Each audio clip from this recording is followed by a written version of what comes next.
faraway kingdom, there lived a storyteller. He used his experience as a teller of fairy tales, combined with his love of new technology, to tell a classic story of the triumph of good over evil, with memorable characters, told with stunning art and animation.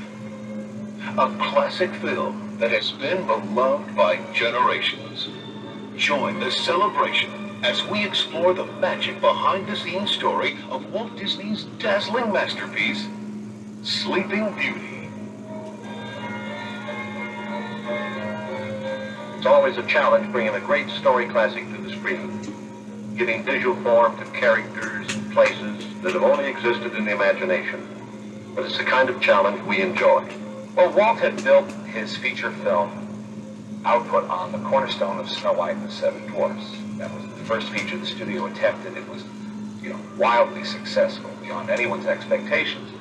But it became sort of the comparison point for everything that followed.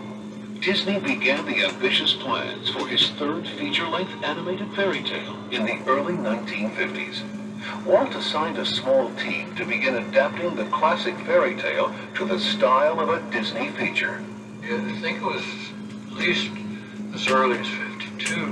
We thought it was real great. It's little gnomes type fairies. It was a whole different type of picture. This early work resulted in a completed storyboard presentation in June of 1952. Walt concluded, however, that this story approach was too similar to past Disney efforts. If the Disney staff returned to the fairy tale, they could not simply duplicate Snow White or Cinderella. Walt took this on, I think, as a special challenge. He wanted to make this film as special and as different as he could.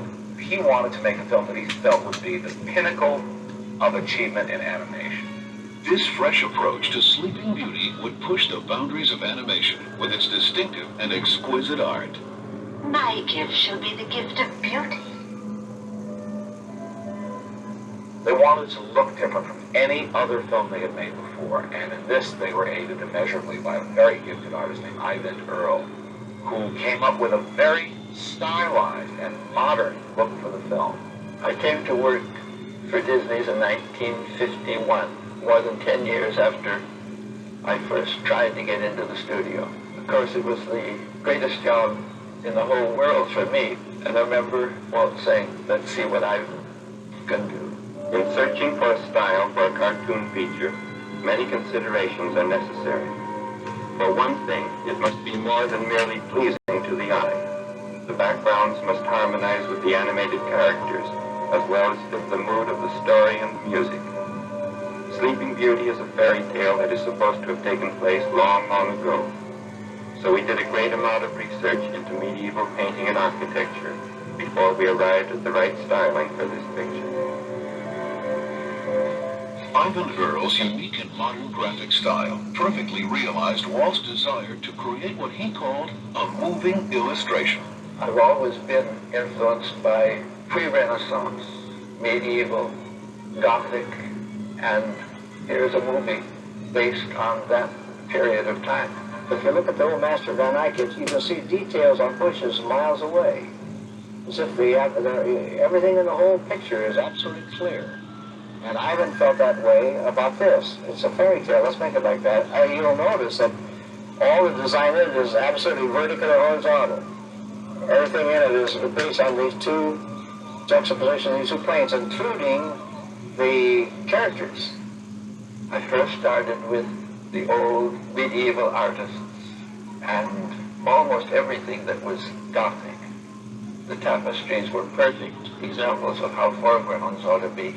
The Gothic came from the Persians, and all their little details of grasses and weeds and trees fit perfectly. So I realized I could use anything that was in harmony with what I was striving to accomplish. And over all of that, a little tiny bit of myself came through. I think in order to appreciate the complexity of the art and the amount of work that was done, you'd have to mount a museum exhibition to be able to study it. Walt's team of experienced animators faced a particular challenge. making their characters live believably within this highly stylized world. It's always been said the toughest thing to sell to an audience in an animated film is a believable human figure. And Mark Davis was the champion of female figures at Disney. Every one of these films that we did has kind of a style all of its own. We had decided to do Sleeping Beauty as what we'll call a moving illustration, so we did a style in there that was different from any other Disney film. We stylized the drawing of Briar Rose. They never want me to meet anyone. And just before we say goodbye, he takes me in his arms. And then I wake up. I had a young woman do some live action reference for me. Her name was Helene Stanley. She did the dances and this sort of thing, which you could do on your own, but that's doing it the hard way. Why not have something you can refer to?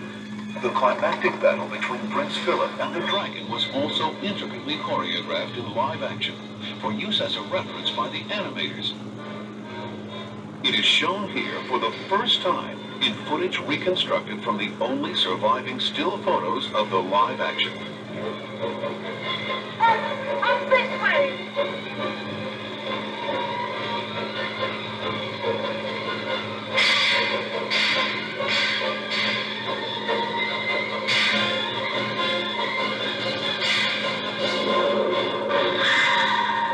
Mark Davis commanded the forces of both good and evil in Sleeping Beauty.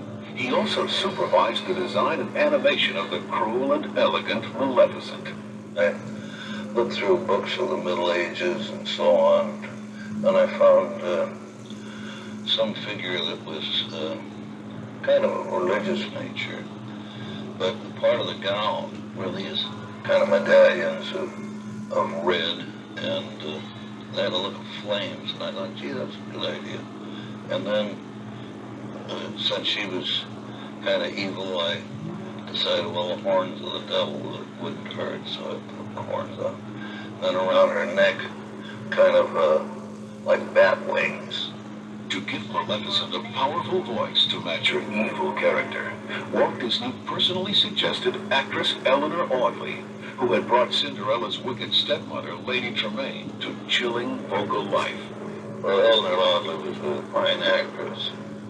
There's a lot of the facial look that I put into Maleficent that really is Eleanor Audley.